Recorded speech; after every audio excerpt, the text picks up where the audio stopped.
You used the most important word in the country today, job readiness. Job readiness is not a one-time thing. It's not on your marks, get set, go. You can't say, I'm now ready. Every day you need to be more ready. और ये सबसे महत्वपूर्ण बात इस देश के लिए, हम सब के लिए. A million self-employed people, only then will we be able to solve the job problem. If we can even do 25% top up, which is not easy, the teachers are the most committed. They want to bring about a change.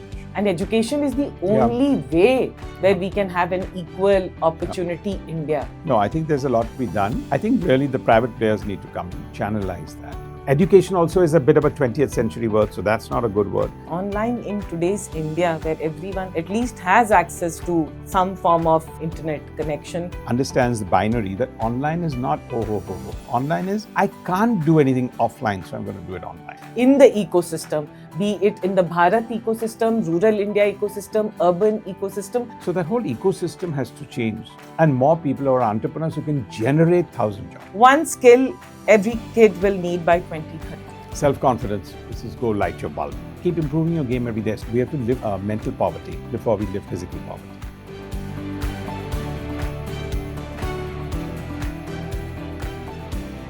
Ronnie, I'm just coming from Bihar, and we did this event with some 7,000 young people, entrepreneurs, and they had come from all 38 districts of Bihar. And then we went to many of the districts and met a lot of young people.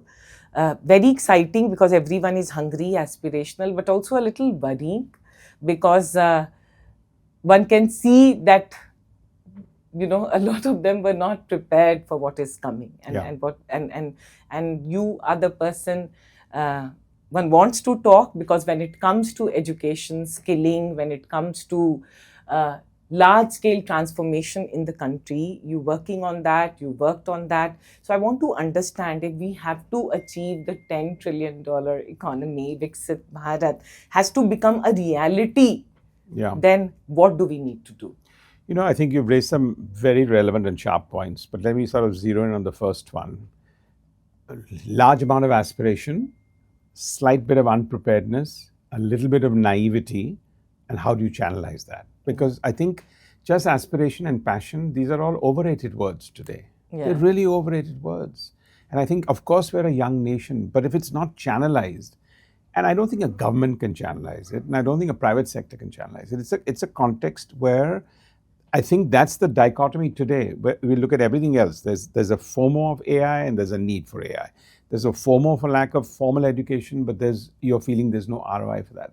So we've got to be able to nail that down. And I think at the core of it is exactly youth.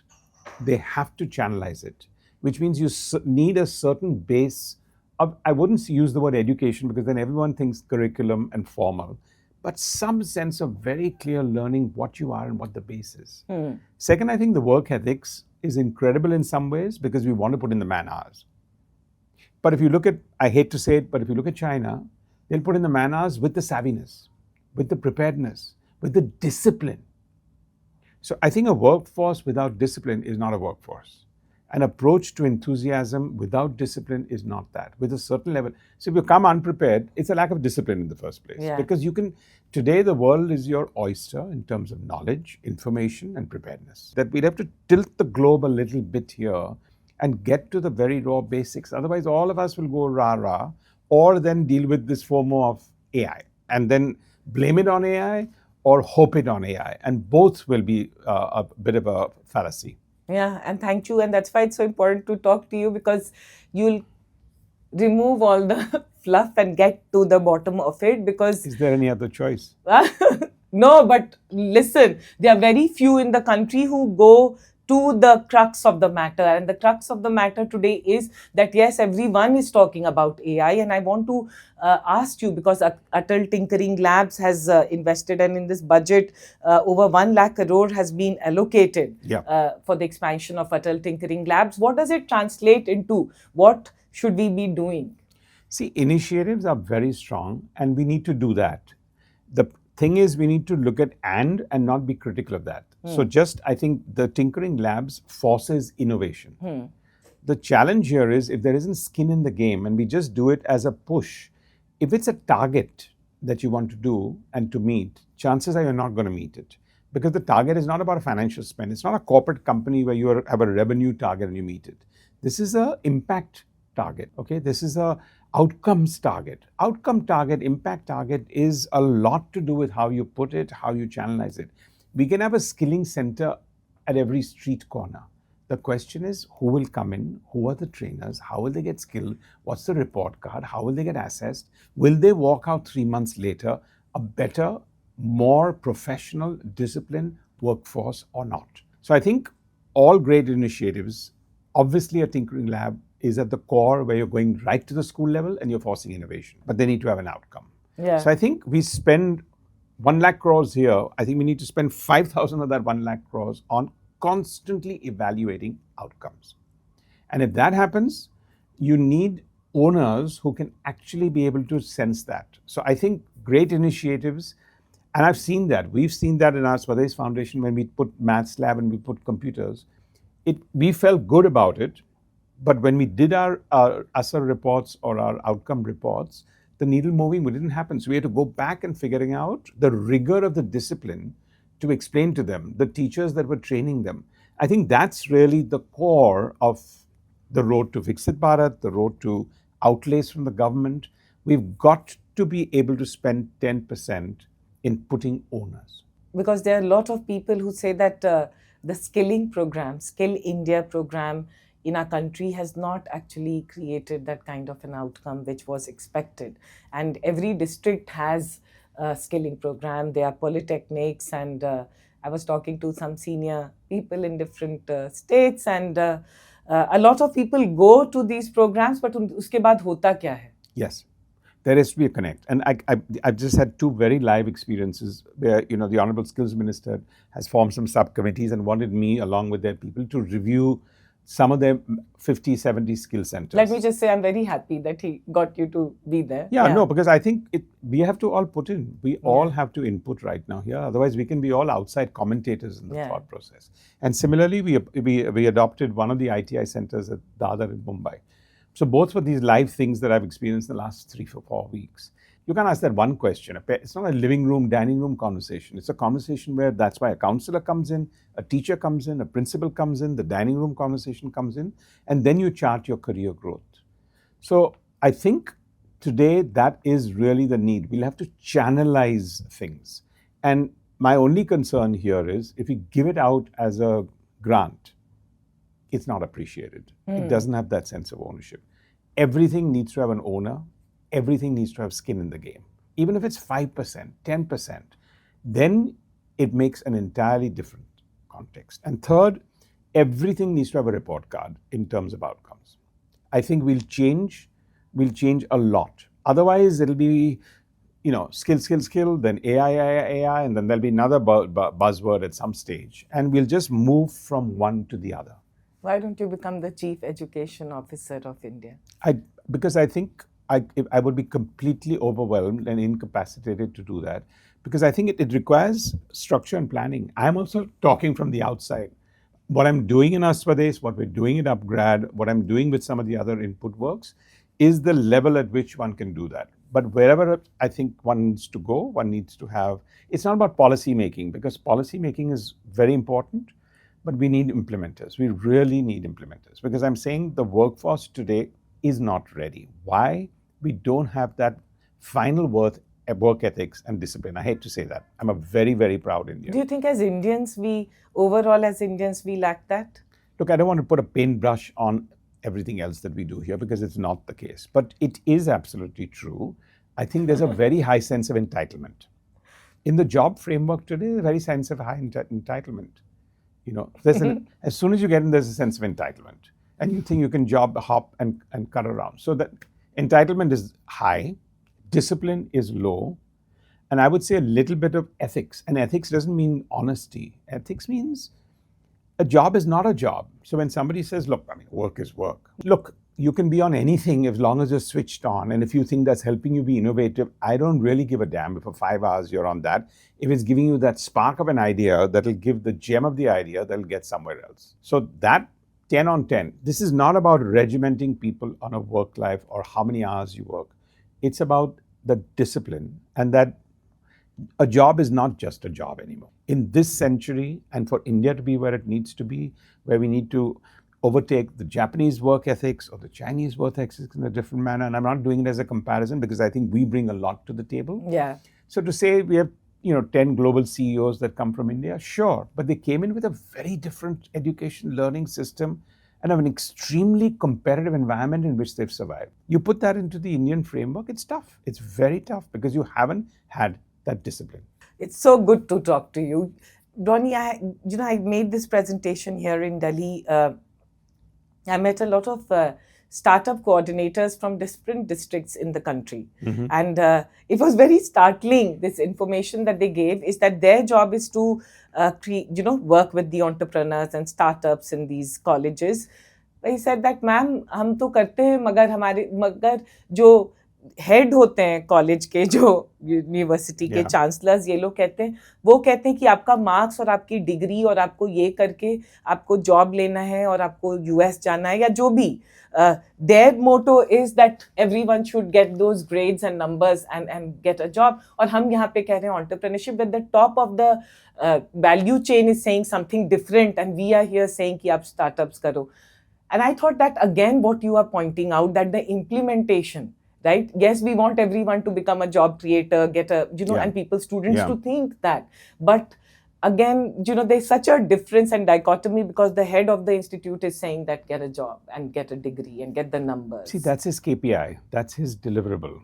He's giving a formal education and he needs his outcome.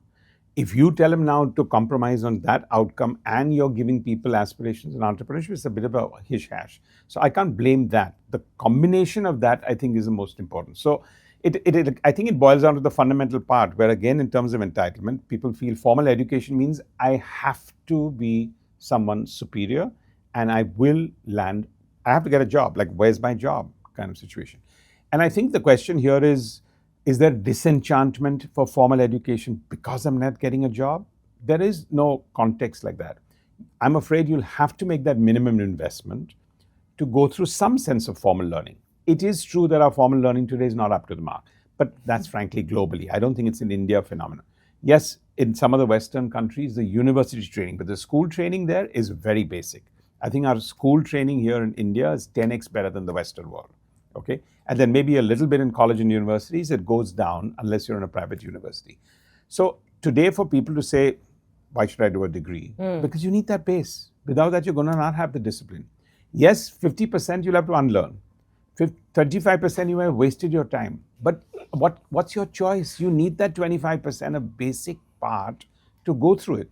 And go through that process. It may not be worth 4 years of your exclusive time, and now you have that optionality with online.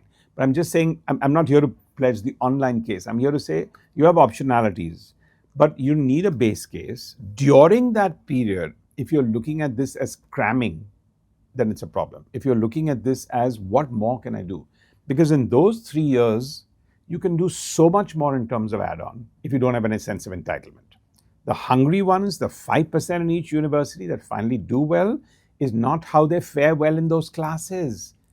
It's how they fare well outside. The head boy in the school is not the one who's going to be the most successful afterwards. Yeah. Just because that person was the head boy.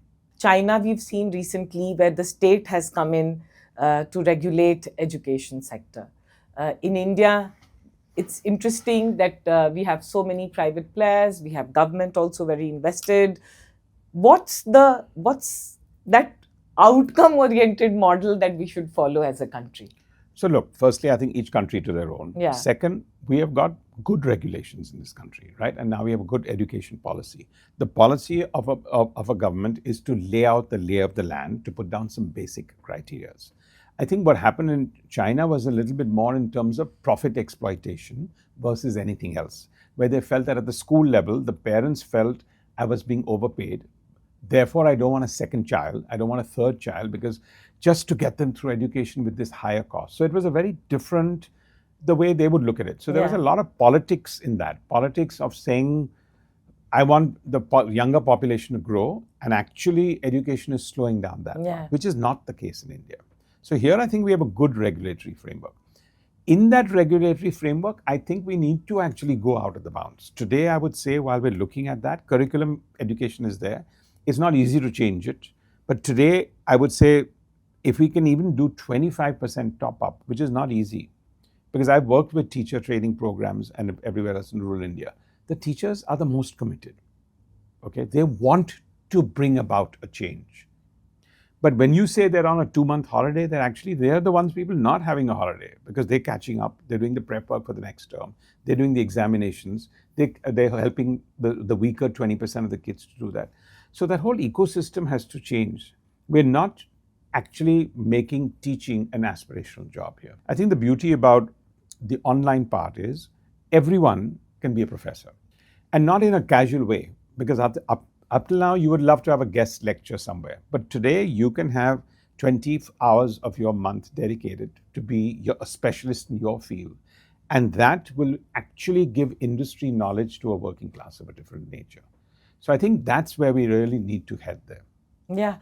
Ronnie, I was also asking in context of, I had gone to some government schools in UP, and there they provide food also, because it was very startling to see that, from clothes to food is not available to a large chunk of India even today. And I was just thinking, kaise level playing field kaise hoga?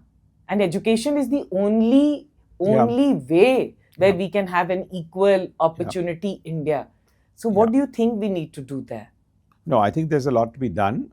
I think really the private players need to come in. If 30,000, 40,000 crores on CSR is being spent, we need to actually channelize that, right? At the Anganwadi level, forget even the school level. Yeah. Because that's the place at which, what do you have in an Anganwadi? A weighing scale, so that you've got to figure out how badly off that little child is and how staffed they are and whether they're going to have, immunity issues or they're going to have, SAM and MAM issues.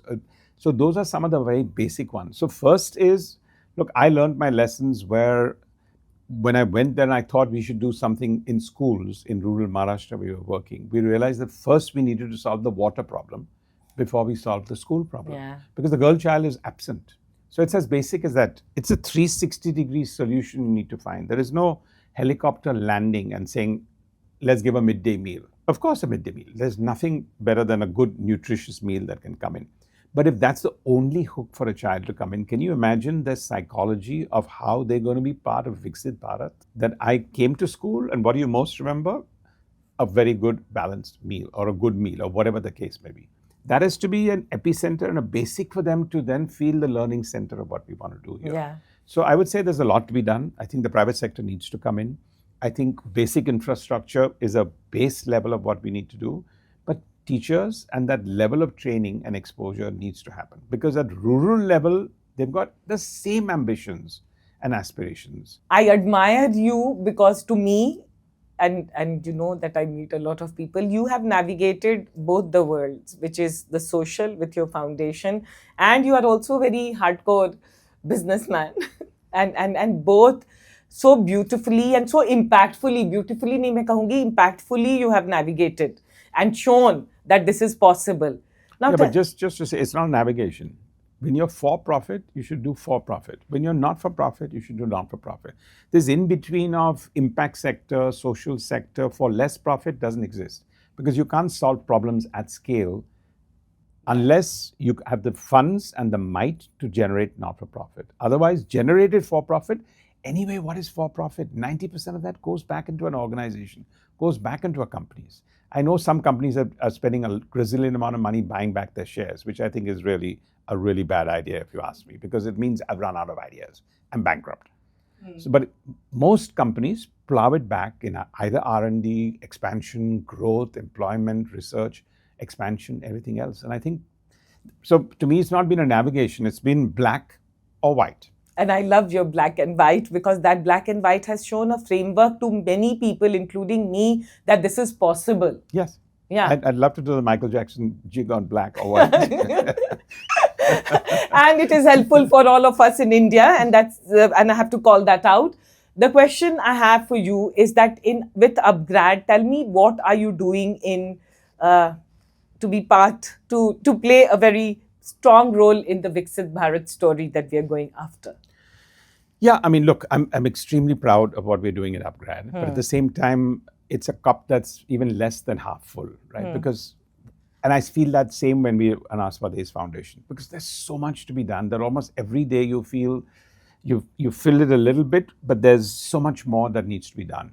So I think the fundamental of what we started out with is that A, forever learning is here to stay, and B, optionality for learning, which is affordable and accessible without you leaving your job, which is the economic constraint. 90% of the people, why is that our learning ratios today at 25%? We haven't, because it's not like college education is so unaffordable that 75% shouldn't take it. It's because at least half of them need to get into a job at a very early stage, whatever that job may be. You know, if you're an Adivasi or if you're in your tribal, it's bricklaying and contract work, and then your kid comes with you. Or anywhere else, it's you're the earning member, or there's been a tragedy, or you're the single earning member. The number of single earning members at a young age in this country is very high. Yes. So you don't have a choice. So I think at upGrad, the core for us is given that optionality for affordable and accessible, that you don't need to have a job. And here's online, which is a very strong way in which to do that, number one. And second, it's also about careers of tomorrow, because curriculums in colleges follow that. And of course, when we do formal learning, we have to follow that same curriculum. But we're going back to the universities and co-creating courses for tomorrow. So we are in a position to disrupt it, not without going too much out of that. But if I can get an interpretation of a class or a career with industry professionals, along with great professors, it's an incredible combination. Yeah. That's the second. That's needed. Yeah. And I think the third one, which is my core of real change in education today, is peer-to-peer learning. And I think a platform and a company like upGrad, that's something that's our mission, everything that we want to necessarily actually do. Because peer-to-peer learning, today when we don't have a choice, when the teacher ecosystem is going to have its own challenges, when infrastructure is not going to be that easily available, where online will be a good option from accessibility, the peer-to-peer learning is where you're going to get the best amount of learning. It's like people used to say on-the-job learning. But today, actually, that's really where it's going to happen the most. But for that, you need to be active. You need to have a discipline for that. It's not a water cooler conversation. It's not a water cooler conversation. It's not an Instagram conversation. Yeah. It's peer-to-peer learning. That reservoir of knowledge and cross is there. Go sit down and talk to 5 aspirational people. Go to your market, go to rural India, have that peer-to-peer learning, get into the market. There's nothing stopping entrepreneurs. So to your very first question of you met a lot of people, they didn't come prepared. Why did they not come prepared? If they've got the aspiration, it's not real aspiration. It's excitement. It's a little bit of passion. It's like everywhere they've read, if I come, oh, you're funding me, you're funding me, you're funding me. Okay, that's an incubator. No, wait a minute, I'm not funding you. I'm going to seed you with a thought process to go back now and go out and do that. Because an incubator's job is not to fund. An incubator's job, the successful incubators are where you create an environment for peer-to-peer learning with a little bit of funding, which is actually saying, what are your basic needs? Okay, come, I'll take care of it. That part here, if we can get competitive learning and disciplined learning and a work ethic, lots will change. Lots will change. So how do you communicate that to a young person that, you know what you are saying, that a lot of work lies on you to make that happen? Yes. Well, it's a self-realization, to be honest. Oh. It is a self-realization because when you got a job and you got that sense of entitlement, you're going to need a hard knock and you're going to get one. So anyone today thinking, oh, X, Y, Z, what goes around comes around.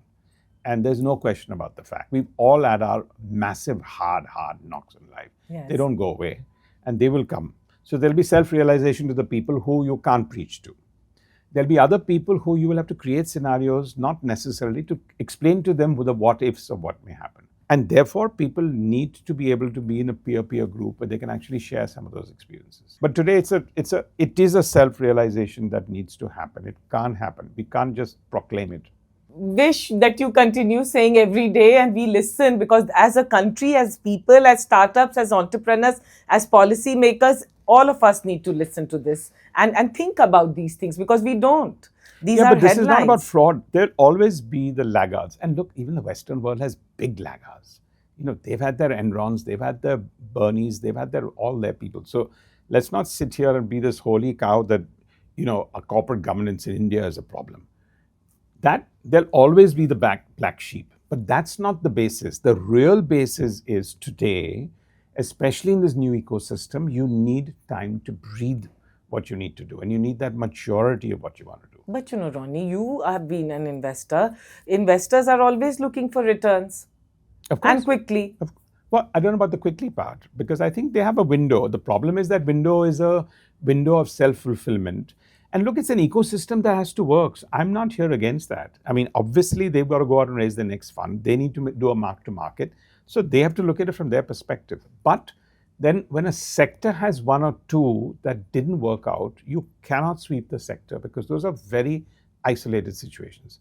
The airline businesses had it. Yeah, but maybe we are making such noise about this is also because during pandemic, EdTech was the darling. And everyone was talking about it. A lot of capital came and so many people. Investors were talking about it, and yes, it opened up a certain amount of fun. But if you don't read the room, that what is a hockey stick needs a different kind of a shape. To play a hockey stick, you need a ball at a pace and a speed that you need to manage and maneuver then for a long, long term. Otherwise, what is a hockey stick? It's a nice terminology. It's a graph in every sense of the word. So I think that realization would need to come in. Bharat, the more you realize that अभी भी नहीं है अच्छे education का access. वहाँ पे profit making companies आकर इतना पैसा कमाकर नहीं करेंगी impact तो कैसे होगा?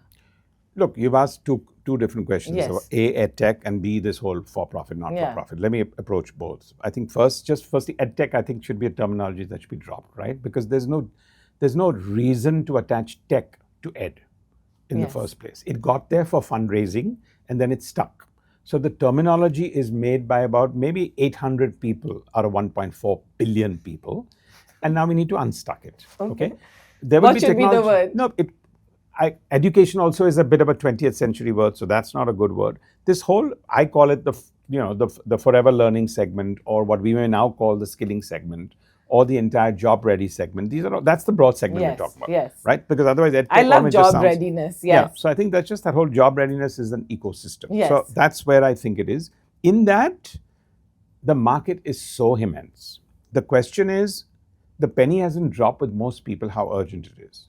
Yeah. So I would say my major misgiving, having spent 5 years into this sector with upGrad, the real active years that I've spent, is my failure to open up the market and to create a sense of urgency with people, right? Once they come in, they've changed their lives. So yes, we've had a cumulative of 1 million learners, and we would have changed 900,000 of their lives. But to me, it should be 90 million. It's like saying we need 10,000 entrepreneurs. No, we need 1 million entrepreneurs. Yeah. Otherwise, we need 1 million self-employed people. Only then will we be able to solve the job problem there. So I think that's one. Look, the not-for-profit and for-profit sector, we need to be clear. Health is as important as education, is as basic. Okay? And it started a little bit with this whole not-for-profit. But it didn't create that level of impact. Yeah. But now it's in the for-profit segment, and that's why you're getting the best medic in the world. People are coming here. Hospitals are professionalized. Now imagine if that sector was constantly in this aura of not-for-profit, it won't grow. I'm not therefore saying everything needs to be black and white. And there will always be the 1 or 2 or 3 scams that will appear in every sector. But that doesn't mean you overregulate a sector because of that. And in IT has happened, but we never overregulated it. And you had a Satyam, but we still didn't overregulate that. But today it's not about if you make it for profit, people are going to get into that situation. But look, there's a school chain in Dubai, for example. I won't mention names here, and they're very successful because what has happened? They've got more accessibility and more ability. Because at the end of the day, just because you're profit doesn't mean you're going to exploit. Because it's a market-friendly thing at the end of the day. Which company today, anywhere in the world, for profit or not for profit, can overcharge unless they're a distinct monopoly? And there'll be no monopoly in education. Not in a university, not in a college, not in a school, not in a skilling case. There will never be a monopoly. So if that's not, the market forces will determine in any case. Yeah. And I think that's where we need to not mix this up and overregulate this thought process. And look, online is here to stay. And I think regulators have accepted that, but they just don't know how to necessarily deal with that. So there's a little bit of that. Should we be a little bit more strict about that thought process? There will be 1 or 2 people, but you have to open up the gates. because we don't have $200 billion to invest in infrastructure or more universities. And even if you do, they'll go back to the formal way. They'll go back to the same example where the dean's job is to make sure that he's getting the right output. Most people are passing. They get the right academic qualifications and hopefully land a job. And the outside guys are going to say, but I want to create an entrepreneurial ecosystem here because I can't create 200 million jobs unless more people are self-employed and more people are entrepreneurs who can generate 1,000 jobs. You know, you've answered this question which I had was, how do we create an equal playground for everyone? And one very clear answer is online, because online in today's India, where everyone at least has access to some form of, internet connection, understands the binary that online is not Online is, I can't do anything offline, so I'm going to do it online. So it can't be a bad word ever. And online is making it affordable. You don't have a choice because most people can't do it. It's not when you're 35 and in your job. It's about 75% of the population in the young are not going out and doing a formal degree, right? That's your statistics. Yes. Why? Not again, as I've mentioned, that the colleges are unaffordable. It's because they need to. So this is our nation. This is our country. We need to accept that they need to get into their socioeconomic reasons, being a sole earning member. What is the solution for that? We need to promulgate for that. Yes. We don't need to start saying, I'll dole out. Of course, scholarships, internships are nice schemes. And so is the Atal scheme, as I said. It promotes innovation. But if it's a handout, we'll never change our work ethics. Ronnie, I was thinking when you were answering this that all these delivery boys, right, and we have now millions of them, what will they do after their young age of delivering 10, 7, 10, 20, 30 delivery a day if you're not skilling them? After, because when I was growing up, call center was a big deal, right? You learned English over there and then you could get a job or something. But here, after this, there's going to be this large chunk of population if they don't get skilled. And one can see that across once you start looking. So what you're calling out, that online se sabko skilling. But see, that's a self-realization. Because look, whether I like it or not, in my early days, even when I couldn't afford the college fees, whatever, one would earn for it. So some people worked in abroad, you think students go and work in McDonald's, and here they'll work in an Udupi restaurant. And I was an usher in wrestling matches when Dara Singh used to do that. I used to be an usher. So I can see that. I talk to a lot of the delivery boys. They come in, when walking in the early, and they come in and say, "Ye building kahan hai?" And then I stop for 2 minutes and have a conversation with them. There is a glint in their eye. I know what I'm doing. There's some. Now, some people will just figure out how to get to the part A or B. But at least they've been able to have a little bit of control of their own destiny by having some money in their own pocket. And you need that. And if you give them a little bit of online education? So that's a plus. And some people will go through it. So I don't think it's all bad, because I think you need that little sense of I'm a little bit in control of my own destiny. And I've seen that again with our Swadesh Foundation, where one earning member starts earning that 1 lakh, 1.5 lakhs a year also, which to us sounds like nothing. Just the fabric of the family changes. And the self-confidence is, oh God, I don't need to wait for my next dole coming from the government into my bank account. And what you're saying is that with online, this is possible today. Absolutely. I just want to be even more controversial in this, because I think this context of everyone thinking that annual appraisal and increment, I think that has to vanish from the whole corporate sector forever. It's an incredibly low sense of entitlement now that everyone needs to get into. Because what is this cycle? Because companies today cannot afford this 12%. Right? Yes, ask me. Every year, 12% of your cost is going to go up to a certain extent. No. So I'm not saying it from an employer point of view, and I'm not saying it from an employee point of view. But I think that sense of that eco-balance has to be rocked in that context. There is no situation. Yes, God said on the 7th day you will rest, and therefore we had a Sunday. But even today that is being questioned in many ways, right? Because your work ethic is just do what you need to do. So this whole thing of annual appraisal and increments is a woman-made thing, if I can call it that. And it has to be completely disrupted. You can do it every 2 months if you wish to, and you may never do it. That's how the cycle should run. And that's the level of creating the work ethics, the dynamism. Because today the top 20, 30% are going to be the ones that is going to create incredible more value, incredible more wealth and whatever else. They don't give a damn about the increments. So I would say, why have a cycle? You can do it every month with somebody if you feel that way, and the ownership, and you may never do it with someone. But this whole toll of how as an organization am I going to plan for this makes no sense. It really makes no sense. It's raising the level of entitlement. Yes, security to a certain sense, but it's false security today. Yes. Because today, the ability for you to be fired, there is no such thing as a job security. Yes, if you're working in the government, there's job security. But everywhere else, there isn't. Ronnie, you used the most important word in the country today, job readiness, right? And we'll not say this, that. EdTech hai to job readiness in the ecosystem, be it in the Bharat ecosystem, rural India ecosystem, urban ecosystem. If you had to say one or two things that we need to do, like with urgency, to make that happen, because when you look at the rural India ecosystem, it's very hungry.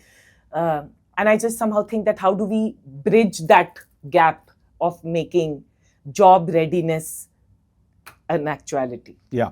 Firstly, I just want to clarify, this job readiness is not a one-time thing. It's not a on your marks, get set, go. It's like an athlete. You can't say, I'm now ready, because every day you got to improve your game after that. Otherwise, you're not at 35 going to be able to win a Wimbledon and French Open and continue 5 years later to throw the arrow and get your Olympic prize medal. Every day you need to be more ready and more ready. And in sports, it just seems like you got to keep improving your game every day. So first, I think the job ready is not on your marks, get set, go for most people. And I want to clarify that. Yes. If your base camp is nothing, it's just a base camp. So the question is, you may be job ready today, but you'll be job unready in 6 months. And if you don't think that, then you're not going to be job ready. Because if you think that job ready is, yaar, 6 mahine maine itna kiya, abhi kya ho raha hai?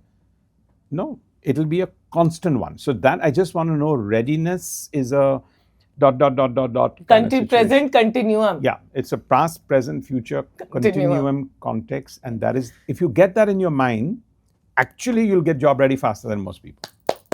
And that's the first important. और ये सबसे महत्वपूर्ण बात इस देश के लिए, हम सब के लिए है, what you have said. Yeah, so readiness जो है is a moving thing, and you will be job ready the day that penny drops in you, that I have to keep improving my game every single day. If I was a sports athlete, if I was this, I would just need to do it in that context. Yes. So please identify with that and go forward. So if my message on that would be exactly that. If you get that into your DNA, you will lower your entitlement, you will increase your expectation, and you will just tune into what you want to do. And each one to their own. Somebody may want it, they want to be a specialist, somebody may want to be a generalist, somebody may want to do it from a knowledge point of view, and somebody may not want the knowledge. I don't necessarily want to come prepared to a conversation. I enjoy it when I'm having a free-flowing conversation, because what I would like to say, either it comes naturally or it's prepared. And today, anyone can make out if it's prepared. Yeah, people distill it in 2 minutes, they switch off. They say, yaar, ye to sab log Script पढ़ा this guy is doing his plug, this guy is doing his this guy is doing his that. And I think today that's what the workforce is looking for and needing it. See, you need to light a few bulbs, you need to light candles, you need to do your own spark, and people need that. So I think, for example, in rural India, one of the first things we learned, and my wife says that all the time, is we have to lift mental poverty before we lift physical poverty, right? And I know it sounds like a very cliched term, but actually it's not. Because the fact of the matter is that once you feel you're in control of your destiny, you can do anything. Yeah. Until that time, you'll say job is and that's not only when you're poor. You could be earning 12 lakhs rupees and still not feel in control of your destiny. Why? Because you feel, yaar, ye to job is a job, so abhi main 12 se 24 kaise karu? The answer may not be get only job switch. It may not be necessarily that I have to pick up something and get an increment. It could be for a completely different reason. So I think specifically when it comes to rural India, I've seen that. 4 or 5 years back, when we were skilling a lot of our people, and we skilled 12, 15, 20,000 youth every year, They used to say, okay, I want to do this, that, the other, but I need a job. And then we used to give a job. They say, but sir, don't take it more than 20 kilometers outside my home. And I said, there's no such thing. Now you'll have to go to a new city and you'll have to make do in that. What I see today is 50% of them say, just skill me, I'll manage. Wow. I'll be self-employed. I'll figure it out. Somebody wants to do hospitality, they figure out that they'll figure out. Hospitality is a sector. Otherwise, painting, masonry, carpentry used to be that. So there is a fair bit of that index that's changing. But it's changing first where you need to light the bulb. The reason we call our Swadesh Foundation is because in the movie, Shah Rukh goes and as his NASA boss tells him and he says, I'm going back to India. He says, go light your bulb. That's the punchline there. And that's I think says a lot for what we all need to do. We need to light our own bulbs. AI tutor or human professor, who wins?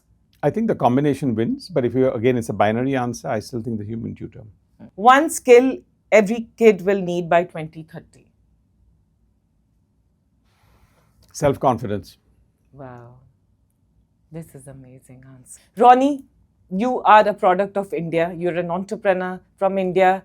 And to me, you are a role model. And I'm not using the word lightly because, you know, we are Indians and I'm Bihari. हम तो सबको देखते हैं, सोचते हैं क्या है. But मुझे जब भी मैं आपको देखी हूँ over the years, I just see how you are bettering your game and how, you know, again, like I said, that I'm being job ready every day. You are job ready every day. You don't take yourself seriously. You don't have the sense of entitlement. You have money also. You create impact also. तो मेरे लिए तो role model ऐसा है कि ये देश में और देश में आप कर रहे हैं लोगों के लिए. You've done a lot, and I think that also gives you joy. And you are self-made because last time I had thought that you came from rich family. That also you told me no. अब तो आज बोले दारा सिंह के लिए अशरर भी थे. What's your dream as an Indian? What's your dream expectation from us as a country? And what is it that still bothers you when it comes to India? For me, I think the sense of huge pride is, you know, we are a country that's been rich in history, rich in heritage, rich in actual work ethics in a very different form, even though I may have said that we are weak on that. So at the core of it, there's more empathy in this country than in most other countries I've seen. And that's an incredible virtue to have as an organization, as a country. Yes. Right? Because you drop a little bit of that selfishness. The Western world, I find extremely cut and dry and selfish. It works. I'm not saying it's bad in a corporate world. I think we have that right mix. But wo channelize nahi hoye. Yeah. Because in the middle of that, we keep dropping it because we think it's a crack, but actually it's a ravine. And there I feel if we can just take some of these and actually make it happen. You know, it's a little bit, the most symptomatic part is at a crossroad, all four people will not mind waiting 10 minutes because they jammed each other's cars versus waiting 10 seconds to let the other guy go because, you know, in 30 seconds, I'll be able to have a clear road. That mindset, that's my visual of India, that I want to be a traffic cop. I was an usher, but I want to be a traffic cop because I think we need a traffic cop. I mean, India needs a traffic cop. And I think, look, I think our political dispensation, the Prime Minister is actually playing that role in many ways. And I think some of our state governments everywhere, there's an alertness in the sense of even the government to be able to play a traffic cop. And I don't mean it in a belittling manner at all, because it's a very important part. Yes. That's the visual I have. Okay, like, why are four of us stuck at a traffic? But then we can always say, that's India, but we don't need to say it. Wow, this visual is going to stay with me, and I'm sure with all of us as we go on the street. Yes, thank you so much. Thank you. Thank Ronnie. you. It's such a, it's so much of an inspiration and learning. But you always ask those you. very, very pointed questions in the way, and I think that's what a conversation is about. Yeah.